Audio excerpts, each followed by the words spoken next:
Hi hello ನಮಸ್ತೆ friends, welcome back to my channel. ನಾನು ನಾಗವೇಣಿ. ಹೇಗಿದ್ದೀರಾ? ಚೆನ್ನಾಗಿದ್ದೀರಾ? ನಾನು ಕೂಡ ಚೆನ್ನಾಗಿದ್ದೀನಿ. ಇವತ್ತಿನ ಲಾಗ್ ಬಂದು ನಾವು ಇವತ್ತಿನ ದಿನ ನಾನೊಂದು ಗೃಹ ಪ್ರವೇಶಕ್ಕೆ ಹೊರಡ್ತಾ ಇದ್ದೆ ಫ್ರೆಂಡ್ಸ್. ಹಂಗಾಗಿ ನಾನು ನಮ್ಮ ಮನೆಯವರು ಇಲ್ಲಿ ನಾವು ಕಪ್ಪತ್ಗುಡದ ಹತ್ರ ಹೊಸಳ್ಳಿ ಎಂಬ ಊರಿಗೆ ಹೊರಟಿದ್ವಿ ಫ್ರೆಂಡ್ಸ್. ನೋಡ್ತಾ ಇದ್ದೀರಲ್ಲ, ನಾನು ಬೆಳಗ್ಗೆ ಬೇಗನೆ ಕೆಲಸ ಮುಗಿಸಿ ನಾನು ಹೊರಡುವಾಗ ದಾರಿಯಲ್ಲೇ ಇದನ್ನು ವಿಡಿಯೋ ಮಾಡ್ತಾಯಿದ್ದೆ ಫ್ರೆಂಡ್ಸ್. ನೋಡ್ತಾ ಇದ್ದಲ್ಲ, ಅಲ್ಲಿ ಕಾಣ್ತಿರೋ ಬೆಟ್ಟ ಯಾವುದಂದರೆ ಅದೇ ಕಪ್ಪತ್ಗುಡ್ಡ. ಇದು ಒಂದು ಔಷಧಿ ಸಸ್ಯಗಳು ಹೊಂದಿರುವಂಥ ಗುಡ್ಡ ಅಂತಲೇ ಹೇಳ್ಬೋದು. ಔಷಧಿ ಸಸ್ಯ ಹೊಂದಿರುವಂಥ ಬೆಟ್ಟನೂ ಅಂತ ಹೇಳ್ಬೋದು. ತುಂಬಾ ಆರೋಗ್ಯಕರ ಔಷಧಿ ಗುಣಗಳನ್ನು ಹೊಂದಿರುವಂಥ ಸಸ್ಯಗಳು ತುಂಬಾ ಸಿಗುತ್ತೆ ಫ್ರೆಂಡ್ಸ್. ಹಾಗೆ ದಾರಿಯಲ್ಲಿ ಹೋಗಬೇಕಾದ್ರೆ ಹೂವಿನ ಗಿಡದ ತೋಟ ಅಂದರೆ ಸುಗಂಧಿ ಹೂವಿನ ತೋಟ ನನಗೆ ಕಾಣಿಸ್ತು ಫ್ರೆಂಡ್ಸ್. ಹೂವು ಅಂದರೆ ಯಾರಿಗಿಷ್ಟ ಇರಲ್ಲ ಫ್ರೆಂಡ್ಸ್, ಎಸ್ಪೆಷಲಿ ಹೆಣ್ಮಕ್ಳಿಗೆ ಹೂವು ಅಂದ್ರೇ ಪಂಚಪ್ರಾಣ ಅಂತ ಹೇಳೋದ್ರಲ್ಲಿ ತಪ್ಪಿಲ್ಲ ಅಂತ ತಿಳ್ಕೊತೀನಿ. ಹಾಗೆ ಸ್ವಲ್ಪ ನೋಡಿಕೊಂಡು ಅಲ್ಲೇ ಸ್ವಲ್ಪ ಗಾಡಿ ಸ್ಟಾಪ್ ಮಾಡಿ ಫೋಟೋ ಅದೆಲ್ಲ ಕ್ಲಿಕ್ ಮಾಡಿಸ್ಕೊಂಡು ಬಂದೆ ಫ್ರೆಂಡ್ಸ್. ನನಗೂ ತುಂಬಾ ಖುಷಿ ಆಯಿತು ಹೂವಿನ ತೋಟ ನೋಡಿ, ತುಂಬಾ ಚೆನ್ನಾಗಿತ್ತು. ನಾನು ಈ ರೀತಿಯಾಗಿ ರೆಡಿಯಾಗಿ ಗೃಹ ಪ್ರವೇಶಕ್ಕೆ ಹೊರಡ್ತಾ ಇದ್ದೆ ಫ್ರೆಂಡ್ಸ್. ಹಾಗೆ ನೆಕ್ಸ್ಟು ಬೆಳಗ್ಗೆ ಟಿಫನಿಗೆ ಅಂತೇಳಿ ಪಾಲಕ್ ರೈಸ್ ಮಾಡಿದ್ರಾತಂತೇಳಿ ಸ್ವಲ್ಪ ಪಾಲಕ್ಕಿತ್ತು ಫ್ರೆಂಡ್ಸ್. ಹಂಗಾಗಿ ನಾನು ಪಾಲಕ್ ರೈಸೇ ಮಾಡಿಕೊಂಡೆ. ಮಕ್ಕಳಿಗೂ ಲಂಚ್ ಬಾಕ್ಸಿಗೂ ಟೇಸ್ಟಿಗೂ ಲಂಚ್ ಬಾಕ್ಸಿಗೂ ಚೆನ್ನಾಗಿರುತ್ತೆ ಅಂಥೇಳಿ, ಮತ್ತು ಬೇಗನೆ ಆಗುತ್ತೆ ಅಂಥೇಳಿ ನೀರು ಕೂಡ ಬಂದಿತ್ತು ಫ್ರೆಂಡ್ಸ್. ನೀರು ತುಂಬಿ ಈ ಒಂದು ರೈಸ್ ಬಾತ್ ಅಂದರೆ ಪಾಲಕ್ ರೈಸ್ ಬಾತ್ ಮಾಡಿ ಇಟ್ಟರಾಯಿತು ಅಂಥೇಳಿ ಬೇಗನೆ ಆಗುತ್ತೆ ಅಂತೇಳಿ ಮಾಡ್ತಾಯಿದ್ದೆ ಫ್ರೆಂಡ್ಸ್. ಹಂಗೆ ಪಾಲಕನ್ನು ಸ್ವಲ್ಪ ನೀರಲ್ಲಿ ಹಾಕಿ ಸ್ವಲ್ಪ ಕುದಿಸ್ಕೋಬೇಕಾಗುತ್ತೆ. ಕುದಿಸೋದ್ರಿಂದ ಫ್ಲೇವರು ಚೆನ್ನಾಗಿ ಬರುತ್ತೆ, ಕಲರು ಕೂಡ ಚೆನ್ನಾಗಿರುತ್ತೆ ಅಂಥೇಳಿ ಫ್ರೆಂಡ್ಸ್.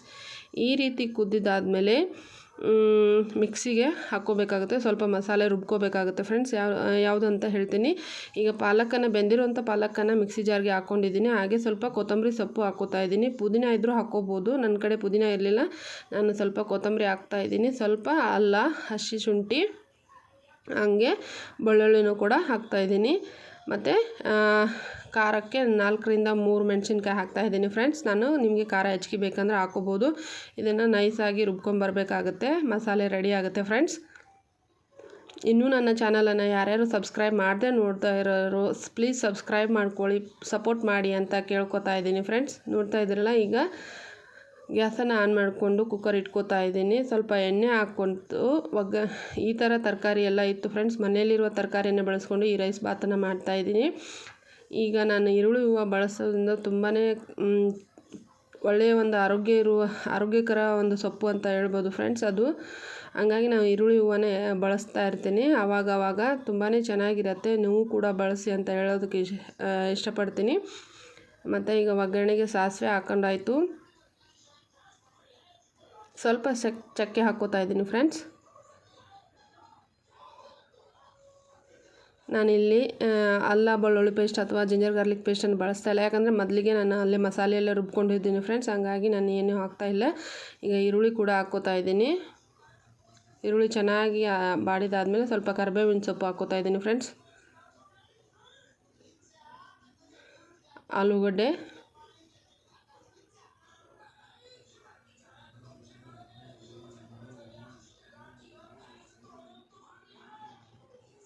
ಮತ್ತು ಸ್ವಲ್ಪ ಈರುಳ್ಳಿ ಹೂವನ್ನು ಹಾಕ್ಕೋತಾ ಇದ್ದೀನಿ. ನೋಡ್ತಾ ಇದ್ದಲ್ಲ ಫ್ರೆಂಡ್ಸ್ ಯಾವ ರೀತಿ ಅಂತೇಳಿ.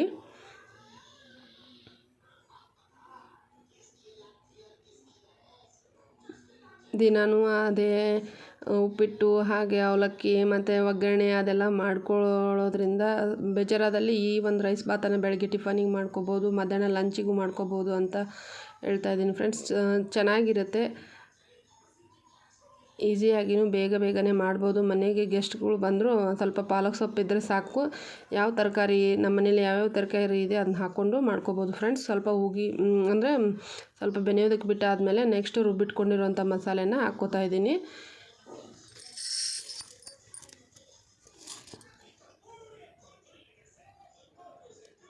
ಸ್ವಲ್ಪ ಕುದಿ ಬಂದಮೇಲೆ ರುಚಿಗೆ ತಕ್ಕಷ್ಟು ಉಪ್ಪು, ಅಕ್ಕಿನ ಈ ಒಂದು ರೈಸ್ ಬಾತ್ ಮಾಡೋಕ್ಕಿಂತ ಮುಂಚೆಗೆ ಅಕ್ಕಿನ ಒಂದು 5ರಿಂದ 10 ನಿಮಿಷ ನೀರಲ್ಲಿ ತೊಳೆದು ನೆನೆಯೋದಕ್ಕೆ ಬಿಟ್ಟಿದ್ದೆ ಫ್ರೆಂಡ್ಸ್. ಅಂದರೆ ಚೆನ್ನಾಗಿ ಉದುರಾಗಿ ಮೃದುವಾಗಿ ಬರುತ್ತೆ, ಹಾಗೆ ಮಕ್ಕಳಿಗೂ ಕೂಡ ಚೆನ್ನಾಗಿರುತ್ತೆ ಅಂಥೇಳಿ ನಾನು ಸ್ವಲ್ಪ ಬೇಗನೆ ಅಕ್ಕಿನ ನೆನೆ ಹಾಕಿಟ್ಕೊಂಡಿದ್ದೆ ಫ್ರೆಂಡ್ಸ್. ನೋಡ್ತಾ ಇದ್ದೀರಲ್ಲ ಯಾವ ರೀತಿ ಅಂಥೇಳಿ. ಈಗ ಅಕ್ಕಿ ಹಾಕ್ಕೊಂಡಾದ್ಮೇಲೆ ಅದಕ್ಕೆ 2 ಕಪ್ ಅಕ್ಕಿಗೆ 2.5 ಕಪ್ಪು ನೀರು ಹಾಕ್ಕೋತಾ ಇದ್ದೀನಿ ಫ್ರೆಂಡ್ಸ್. ನಾನು ಸ್ವಲ್ಪ ಮೇಲ್ಗಡೆ ಕೊತ್ತಂಬರಿ ಸೊಪ್ಪು,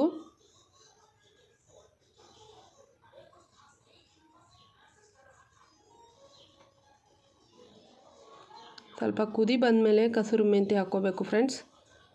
ಸ್ವಲ್ಪ ಘಮನೂ ಚೆನ್ನಾಗಿರುತ್ತೆ, ಟೇಸ್ಟು ಚೆನ್ನಾಗಿರುತ್ತೆ. ಸ್ಕಿಪ್ ಮಾಡಬೇಡಿ ಫ್ರೆಂಡ್ಸ್, ಹಾಕ್ಕೊಳ್ಳಿ, ಚೆನ್ನಾಗಿರುತ್ತೆ ಅಂತ ಹೇಳೋದಕ್ಕೆ ಇಷ್ಟಪಡ್ತೀನಿ.